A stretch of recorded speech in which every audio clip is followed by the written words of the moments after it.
साथियों नमस्कार। आप देख रहे हैं सर्वे इंडिया न्यूज और सर्वे इंडिया न्यूज में मैं आपका स्वागत करता हूं। आज अयोध्या जिला में मैं डॉक्टर जी एच चंद्रा जी के पास बैठा हूं और आइए हम चंद्रा जी से बातचीत करते हैं।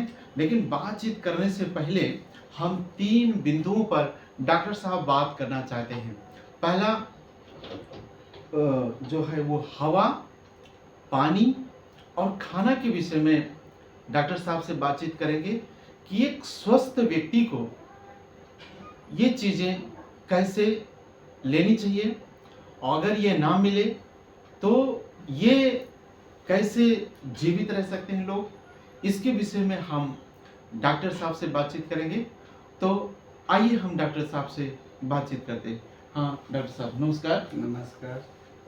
मैं doctor G R Chandra ji MBBS MS DTCD हूँ जी जी और 40 साल की नौकरी पूर्ण कर स्वास्थ्य विभाग में मेडिकल ऑफिसर से मुख्य चिकित्सा अधिकारी तक का सफर पूर्ण कर अब मैं सेवानिवृत्त हूँ। जी जैसा कि आपका प्रश्न है स्वास्थ्य, हवा, पानी और भोजन से, जी तो जो जिंदा होगा उसी के स्वास्थ्य की कल्पना की जा सकती है। जी जी तो जी जो जीवित ही नहीं है हाँ हाँ तो उसके स्वास्थ्य की कोई कल्पना की आवश्यकता नहीं है। जी तो सबसे पहले जीवित रहने के लिए हमें 3 चीजों की आवश्यकता है।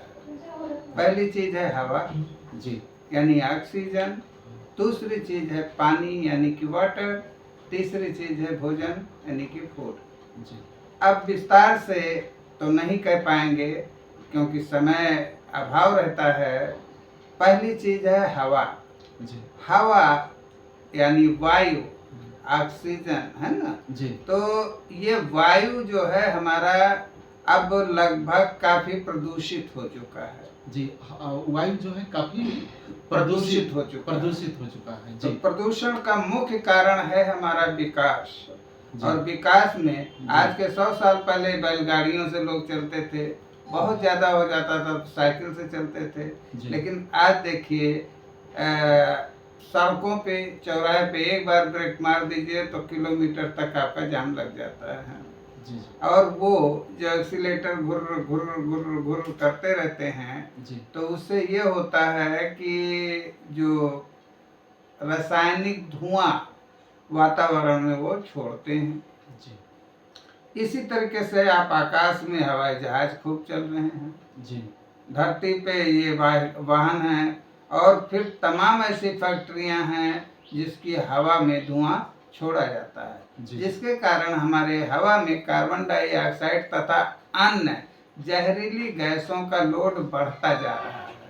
जी जी और उस तमाम हवा में जो मेरे मतलब जीव के लिए या मानव के लिए मुख्यतः आवश्यकता है ऑक्सीजन, उसका लोड घटता जा रहा है। जी। अभी निकट में कोरोना नाम की एक बीमारी आई थी, इससे भी भयंकर बीमारी पहले हो चुकी है लेकिन इतना बीभत्स स्थिति कभी नहीं हुई थी। जी जी क्योंकि तब ऑक्सीजन लोड इतना खराब नहीं था जितना इस बार रहा है। जी जी तो जब ऑक्सीजन नहीं सही है, हम नहीं ले पाते हैं। ऑक्सीजन का संबंध हमारे रक्त से है, रक्त के शुद्धिकरण के लिए। जी तो हम जब ऑक्सीजन को अंदर लेते हैं तो हमारे रक्त को वो ऑक्सीजन पहुंच जाता है और रक्त से कार्बन डाइऑक्साइड बाहर आती है, जो हम सांस को छोड़ते हैं तो बाहर चला आता है। जी तो इस तरीके से हमारा सांस के लेने में हम ऑक्सीजन लेते हैं, सांस छोड़ने में कार्बन डाइऑक्साइड हम बाहर निकालते हैं। अब इसकी क्रिया प्रतिक्रिया क्या होती है? फेफड़े में जो सारे शरीर का कार्बन डाइऑक्साइड लोड हुआ रक्त है जी वो अपना कार्बन डाइऑक्साइड फेफड़े में डाल देता है जी और हवा से ऑक्सीजन सोख के उसको ऑक्सीजनेटेड ब्लड यानी ऑक्सीजन युक्त रक्त बना देता है, जी जो कि हमारे हार्ट से होते हुए ब्रेन में, ब्रेन से होते हुए सारे शरीर में, जी मतलब 2 जगहों से जाता है। हमारे हार्ट से निकला तो पहले ब्रेन में गया और वहीं एओर्टा नाम का एक बड़ा सा वो आर्टरी है उधर से वो पूरे बदन को हमारी सप्लाई करता है। तो अब आप देखिए जब शुद्ध रक्त की सप्लाई होती है तो हम हजारों करोड़ों रोगों से मुक्त हो जाते हैं स्वतः। जी जी। लेकिन हाँ, अच्छा रक्त ही जो है वो शरीर के लिए लाभदायक है। लाभदायक है। जी। लेकिन आज स्थिति यह है कि फेफड़े को बहुत ज्यादा वर्क करना पड़ता है, फिर भी ऑक्सीजन लोड वो पूर्ण नहीं कर पाता क्योंकि वायु प्रदूषित है। जी जी जी। तो अब आते हैं दूसरे बिंदु पे, जल प्रदूषण पे। जी। तो जल प्रदूषण पहले भी आपके 100 साल पहले लोग खेत मैदान में जाया करते थे जी। और वहाँ पे जो उत्सर्जन क्रिया करते थे वो, तो उससे उनके खेत को खाद मिलता था और जो वातावरण में उनका मल सूख के मिट्टी में मिल जाता था। लेकिन आज क्या है, हर घर में एक टॉयलेट है ना। तो जिसका कनेक्शन सीवर लाइन के थ्रू नदियों में है, नदियों से स्ट्रेटा में चला जाता है, स्ट्रेटा से उसी को हम हैंड पंप और क्या कहते हैं टुल्लू, क्या कहते हैं जेट पंप, ट्यूबवेल आदि के माध्यम से उस जल को हम पुनः प्राप्त करते हैं, जिसका सेवन करते हैं। तो ऐसे बहुत सारे बैक्टीरिया, कीटाणु, विषाणु, फंगस आदि जो हमारे शरीर के लिए हानिकारक होते हैं, जो मल से मिलते हुए नदियों में, नदियों से मिलते हुए स्ट्रेटा में, स्ट्रेटा से हमारे जल में आता है और जिसका हम सेवन करते हैं। इसके अतिरिक्त भी इतना ज्यादा इंडस्ट्रियलाइजेशन हो गया है कि जगह जगह तमाम फैक्ट्रियां हैं। उन फैक्ट्रियों से निकलने वाला रासायनिक प्रदूषण, जिसे ट्रीट करके नदियों में डाला जाना चाहिए लेकिन नहीं डाला जाता, कई लोग चोरी से, चुप्पे से पूरा का पूरा गंदगी नदियों में डाल देते हैं, जिससे उस फैक्ट्री के आसपास के रहने वाले लोग उस जल से बहुत ही तेजी से प्रभावित होते हैं। वहाँ रोगियों की संख्या बहुत तेजी से बढ़ती है। अब जल प्रदूषण से क्या होता है, जल जनित जितने भी रोग हैं उससे हम बीमार हो जाते हैं। डायरिया है, डिसेंट्री है, लीवर की समस्या है, किडनी की समस्या है, स्प्लीन की समस्या है, पेंक्रियाज की समस्या। आप देख रहे होंगे आजकल डायबिटीज बहुत है, गठिया के रोग बहुत है, ब्लड प्रेशर के रोग बहुत हैं, पेट की दुनिया की बीमारियां आज मतलब भरी पड़ी हैं। जितनी दवाएं नहीं है उससे ज्यादा बीमारियों का जन्म हो चुका है। तो अब यहाँ पे क्या होता है, देखिए वायु प्रदूषण से हम रक्त का ऑक्सीजन लोड घटता जा रहा है, वातावरण का ऑक्सीजन लोड घटता जा रहा है, जिसको हम प्राप्त करते हैं तो हमारा रक्त का पूर्णतः शुद्धिकरण नहीं हो पाता और जो बचा खुचा है हम जल प्रदूषण से दूषित जल को पीते हैं तो उससे हमारा पेट संबंधी समस्त रोगों का एक भीड़ सी आ गई है। अब इसके बाद तीसरा बिंदु है जिसको हम कहते हैं भोजन। जी। तो अब आपने देखा फिर वृक्ष कटे, शहर बना, शहर बन के जो है आबादी बढ़ी, आबादी के साथ साथ जो है आपके टॉयलेट घर में बन गए। ये सारी चीजें होते होते भोजन की जरूरत हमें ज्यादा पड़ने लगी। जहाँ 4 आदमी का भोजन पैदा करना था तहाँ 4000 का पैदा कर रहे हैं। यानी ये गुणात्मक हमारी संख्या इतनी ज्यादा हो गई कि उतना पैदावार नहीं है। जंगल को हम काट के खेत बना रहे हैं, खेत से हम घर बना लेते हैं। जी। तो जो अनाज हम पैदा कर रहे हैं जीवन को, जन को जिंदा रखने के लिए, जन जीवन को जिंदा रखने के लिए वो अनाज पर्याप्त नहीं था। तब फिर हमारी कृषि क्रांति आई और हमने डीपी है, यूरिया है, इंसेक्टिसाइड, पेस्टिसाइड, खरपतवार नाशक जैसी तमाम चीज़ों को हमने खेत में डाला और बदले में हमारे आज अनाज की संख्या, वजन बढ़ गया, उसकी संख्या बढ़ गई, लेकिन उसकी गुणवत्ता काफी घट गई। अब आपको अगर हम कहें कीटाणुनाशक, इंसेक्टिसाइड, पेस्टिसाइड जरा एक बूंद जीभ पे धर के दिखाइए, लोग कहेंगे अच्छा हम जहर खाएं, लेकिन यही जहर जड़ों के माध्यम से अनाजों में जाके लोड होता है और इसी अनाज को हम लोग सेवन कर रहे हैं। सेवन करें। तो ऐसी परिस्थिति में हम जिंदा तो हैं लेकिन स्वस्थ नहीं हैं। डॉक्टर साहब का कहना है कि हम जिंदा तो हैं लेकिन हम स्वस्थ नहीं हैं, क्योंकि हम कई सारी दवाइयों का इस्तेमाल जो है वो खेतों में किया जाता है, और वो जब खेतों में किया जाता है, जो फसलें आती हैं उन फसलों को जब हम सब खाते हैं तो फसलों के द्वारा वो हमारे ऊपर प्रभाव डालती है ना डॉक्टर साहब? जी जी जी जी हाँ, और आगे डॉक्टर साहब। तो अभी तक तो ये प्रश्न उठता है इसी जनता में, जब हम इन चीजों को बताते हैं तो जनता श्रोता कम श्रोता ज्यादा होती है ना। जी। वो कहते हैं अरे डॉक्टर साहब आप ऐसे ही जो है आप लोग डराते रहते हैं, है ना। यही अनाज तो सभी खाते हैं।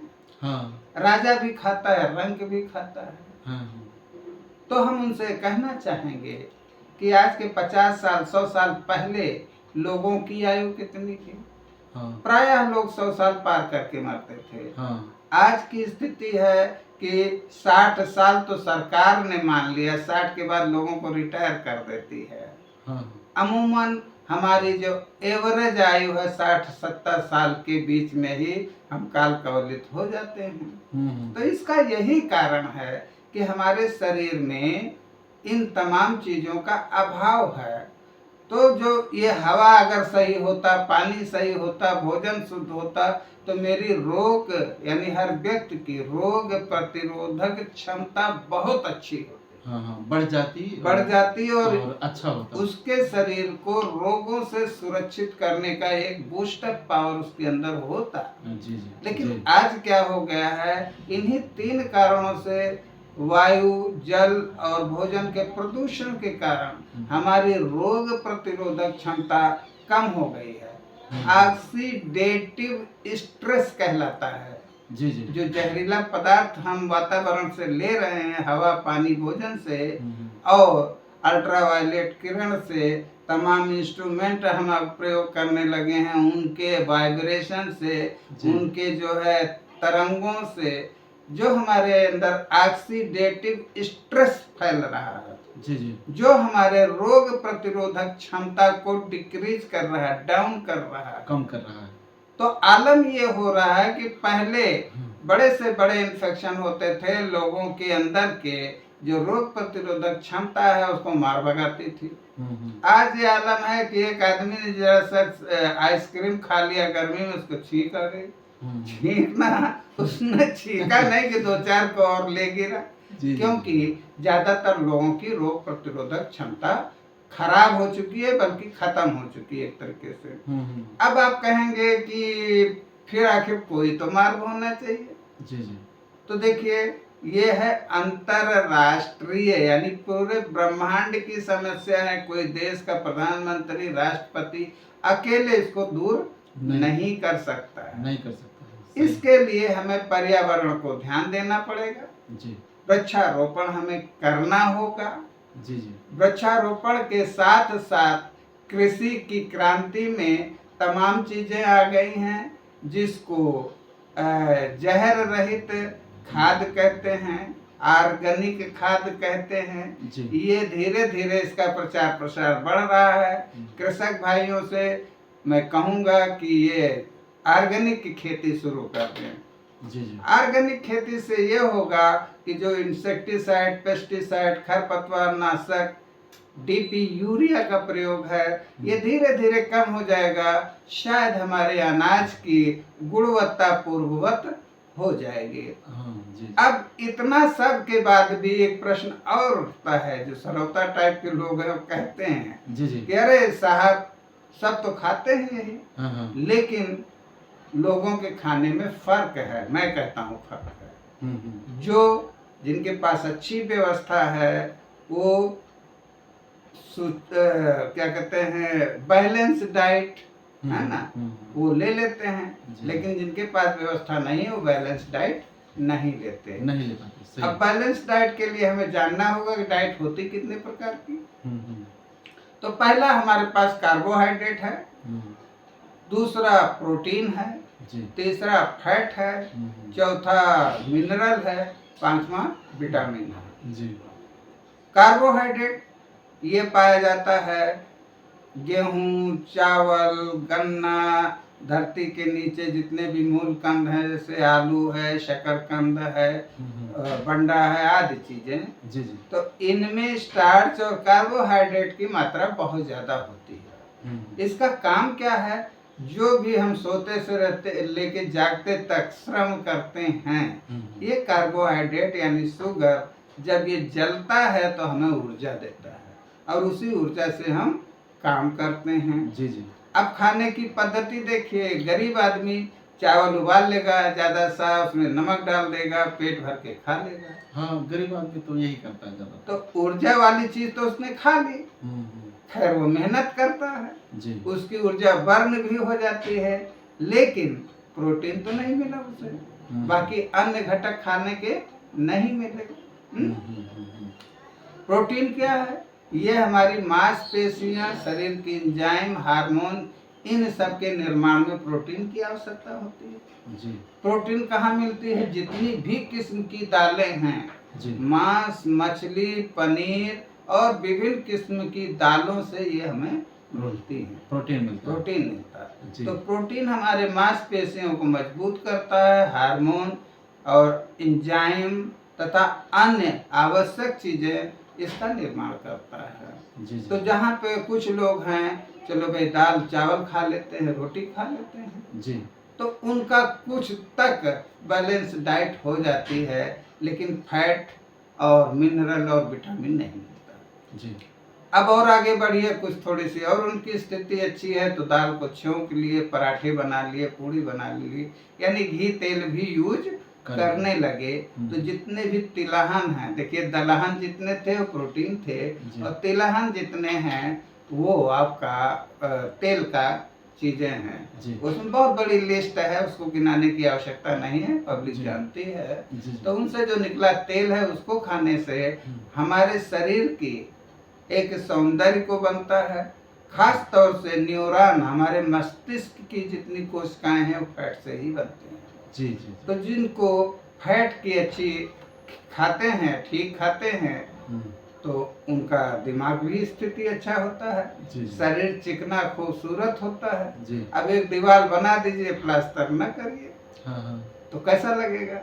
ऐसे जब हम प्रोटीन खा लिए, कार्बोहाइड्रेट खा लिए, तो ढांचा तो तैयार हो गया, लेकिन बीच बीच में जो हमारे सौंदर्य का कारण होता है चर्बी, वो चारों तरफ से जब जम जाती है तो हम बहुत अच्छे लगते हैं। और वो चर्बी तीन काम करती है, चर्बी प्रोटीन में, प्रोटीन कार्बोहाइड्रेट में, ये इमरजेंसी ईंधन के रूप में हमारे अंदर पड़ी रहती है। जी जी। जब हम भूखों रहते हैं तो यही फैट टूट के प्रोटीन में जाता है, प्रोटीन टूट के कार्बोहाइड्रेट में जाता है, क्रेब्स साइकिल कहते हैं इसको। तो ये जो है हमारे शरीर की सुरक्षा करता रहता है। जी जी। अब अगला आया मिनरल का। जी। कितने लोग होंगे जो खाने के साथ सलाद का भी इस्तेमाल करते हैं? जी। बहुत कम लोग हैं, बहुत कम लोग हैं, लेकिन सलाद का इस्तेमाल करते हैं। स्वस्थ रहने के लिए 2 हिस्सा अगर आपका खाना है तो 1 हिस्सा उसमें सलाद होना चाहिए। खाने को 4 हिस्से में बांटिए अगर, तो 2 हिस्सा खाना हुआ, 1 हिस्सा सलाद हो गया, 1 हिस्सा आपका पानी हो गया, बल्कि पानी तो और भी ज़्यादा चाहिए। तो कुल मिला के जब सलाद खाते हैं तो जैसे कैल्शियम, मैग्नीशियम, कॉपर, जिंक आदि, सोडियम, है ना, ये जो मिनरल हैं जिनसे हमारे शरीर की मांसपेशियां, नर्वस सिस्टम, शरीर के तमाम घटक, अंग प्रत्यंग वहाँ से पोषित होते हैं और प्रफुल्लित होते हैं और अपना बखूबी काम करते हैं। जी जी। उसमें कमी आ जाती है। जी। तो अगर बहुत से लोग यहाँ तक भी चले गए तो अगली चीज आती है विटामिन। विटामिन जी जी, जिसकी प्रतिपूर्ति फलों से होती है। जी। तो जो फल है, आप अगर अपने भोजन के साथ पर्याप्त फल भी, ताजे फल खाते हैं तो विटामिन की प्रतिपूर्ति हो जाती है। विटामिन जनित भी तमाम रोग होते हैं, जैसे विटामिन ए की कमी से रतौंधी हो जाती है। जी। रात में दिखाई नहीं देता। जी जी। विटामिन बी कॉम्प्लेक्स कमी से बेरी बेरी रोग हो जाता है। कैल्शियम की कमी से आपके गठिया वगैरह के रोग हो जाते हैं। जी। इसी तरीके से तमाम गिनाए गए हैं कि इस विटामिन से इस रोग की रक्षा होती है। जी। तो जब हम पूरा संपूर्ण संतुलित आहार करते हैं जी। तो प्रदूषण, हवा, पानी, जल और भोजन के बावजूद संतुलित आहार हमें कुछ हद तक हमारी सुरक्षा कर देती है जी। है ना? जी जी। अब फिर प्रकृति के अंदर आप चले जाइए, जो बहुत अमीर हैं वो भी संतुलित नहीं कर पाते, जी। और जो बहुत गरीब है संतुलित आहार नहीं कर पाते। जी जी। लेकिन मिडिल क्लास कोशिश करता है कि हम सब कुछ मिला के खाएं। जी जी। बड़ा आदमी सोचता है कि हमारे पास तो पैसा, हम काजू बादाम चबाते रहेंगे, रोटी खाने की क्या जरूरत क्या जरूरत है है? ना? सही सही और कह रहे हैं। गरीब आदमी कहता है भैया हमारे पास तो भाते भात है, दाल है नहीं है, सब्जी है नहीं है, कोई बात नहीं, पेट भरने से काम, जिंदा रहने के लिए पेट। तो यही सिर्फ जो जमाने समाज की सोच है कि सिर्फ पेट भरने से काम चल जाता है, ये उनकी सोच गलत है। पेट भरा रहे, शुद्ध हवा, जल और भोजन मिलता रहे, जी। संतुलित हवा, जल, आपको ऑक्सीजन में ज्यादा ऑक्सीजन दे देंगे तो दिक्कत होगी, जी जी। टॉक्सिसिटी हो जाएगी। जी जी। तो कहने का मतलब है कि प्रकृति ने मानव या जीव के लिए जी। उनके जन्म से पहले प्रकृति में विभिन्न तरीके की सुरक्षात्मक कवच को जन्म दे दिया। जी जी। हम लोगों ने ही प्रकृति से दुश्मनी मोल ली और अप्राकृतिक हो गए। कैसे हो गए? अब आज जैसे मान लो गर्मी आ गई है, शायद मटर अब मार्केट में नहीं है, हाँ नहीं है, लेकिन अपनी सेखी बगाने के लिए अमीर लोग जाएंगे, फ्रोजन मटर ले आएंगे और खाएंगे। जी। सर्दियों में खीरा, ककड़ी ये सब नहीं होता है, लेकिन उन दिनों ये कोल्ड स्टोर में रखे हुए सामान लोग खरीदते हैं। जिस मौसम में जो चीज पैदा होती है उसी मौसम में और उसी वातावरण में उस चीज को खाने से आपके शरीर को संपूर्ण लाभ मिलता है। अन्यथा अप्राकृतिक हो जाने पे प्रकृति आपसे रूठ जाती है और ग्लोबल वार्मिंग और सुनामी आदि के रूप में प्रकृति अपना क्रोध प्रकट करती है। जी जी। तो डॉक्टर साहब का कहना है कि जो फल गर्मियों में मिलते हैं वो फल सर्दियों में नहीं मिलते, लेकिन लोग जो कोल्ड स्टोर में रखा गया है उसको इस्तेमाल करते हैं। इससे खाते तो हैं, इस्तेमाल करते तो हैं, लेकिन वो सही तरीके से उनके शरीर पर प्रभाव जो है वो नहीं डालता है और लास्ट में ऐसे लोग बीमार पड़ते हैं, डॉक्टर साहब का कहना है। हाँ डॉक्टर साहब। जी जी बिल्कुल। वो बीमार पड़ते हैं और बीमार, रोग प्रतिरोधक क्षमता उनकी डाउन हो जाती है। जरा सा भी उनके धक्का मिलता है कोई बैक्टीरिया वायरस का, बीमार हो जाते हैं और वो फिर जो है काफी दिन तक परेशान रहते, परेशानियों का सामना करना पड़ता है। तो इसलिए कि हमारे शरीर के लिए जो है हवा, पानी और खाना तीनों बहुत महत्वपूर्ण चीज है। और डॉक्टर साहब ने बहुत अच्छी तरीके से बताया कि हमें कैसे इन चीज़ों को इस्तेमाल करना चाहिए। समय समय का जो है हमें सदुपयोग करके हमें आगे बढ़ना चाहिए, ये डॉक्टर साहब का कहना है।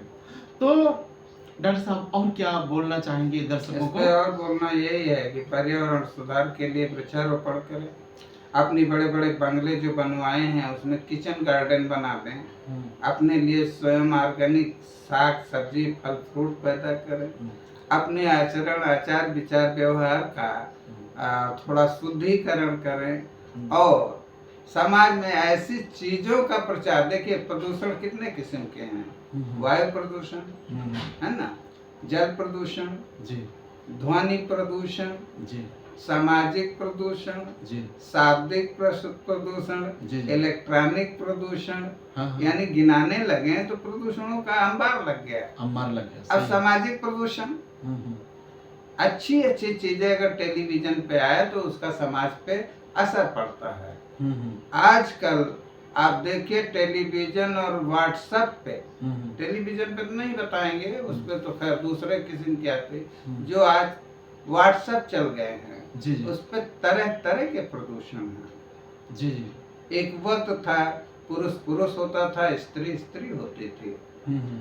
बहुत गिने चुने किन्नर होते थे, जी जी हैं, ट्रांसजेंडर होते थे। जी जी। लेकिन आज पुरुषों में स्त्री बनने का शौक ललक, हम्म स्त्रियों में पुरुष बनने का शौक ललक, ऐसा ही दिखने का उनकी एक मॉडल किस्म के लोग हो गए हैं, जो मॉडल दिखाते हैं उसी की तरफ दौड़ने लगते हैं।